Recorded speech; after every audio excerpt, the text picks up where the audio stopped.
Hi, this is Greg Witt with Alpenwild. When you're hiking the Haute route, every group should carry a basic first aid kit. It doesn't need to be expensive, elaborate, or bulky, but you should be prepared for the most common types of injuries or medical situations that can occur in any outdoor activity.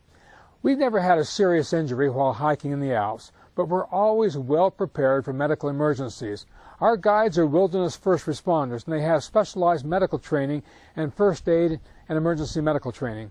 In consultation with doctors, EMTs, and pharmacists, we've come up with a standard first aid kit for our guides. It served us very well. So if you're hiking the Haute route on one of our guided tours, you can rest assured that your guide is well prepared.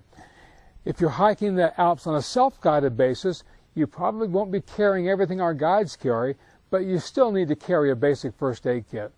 I'm going to quickly go through the contents of our guide's first aid kit so you can get an idea of what you might want to include in your personal first aid kit when you're on your own.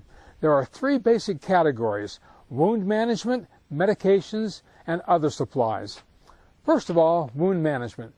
I always like to have adhesive bandages in assorted sizes, sterile gauze, either in pads or on a roll, alcohol wipes, athletic tape, wound closure strips, tincture, compound, or iodine, irrigation syringe, rubber gloves, topical antibiotic ointment, and topical lidocaine.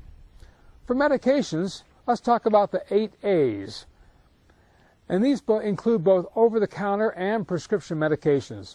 Anti-inflammatories, such as ibuprofen, which we call vitamin I, analgesics, which could be acetaminophen, Tylenol, and heavier stuff like Lortabs, antipyretics, such as aspirin to reduce fever, antihistamines like Benadryl, antibiotics like Cipro, antidiarrheals, such as Imodium, antacid like Tums, and antifungals. And Desenex is a good rash cream, good for athletes' feet and chafing. And then as far as other items, we like to carry Moleskine. Moleskine is a wonderful prevention for blisters. A SAM splint, which is a lightweight moldable splint. I carry injectable epinephrine. And if there's one thing that could save a life in an unanticipated situation, it could be that injectable epinephrine. Water treatment, such as micropure tablets or a purifier. I also carry a multifunction Swiss Army knife, a butane lighter, sunscreen and lip protection, and a headlamp. Finally, don't fill your first aid kit with items you don't know how to use. Be familiar with the proper use of every item in your first aid kit, and accept the fact that there's no such thing as the perfect first aid kit. But as you consider the items I just recommended, I think you'll be well prepared for a great trek in the Alps. This is Greg Witt for Alpenwild. See you on the trail.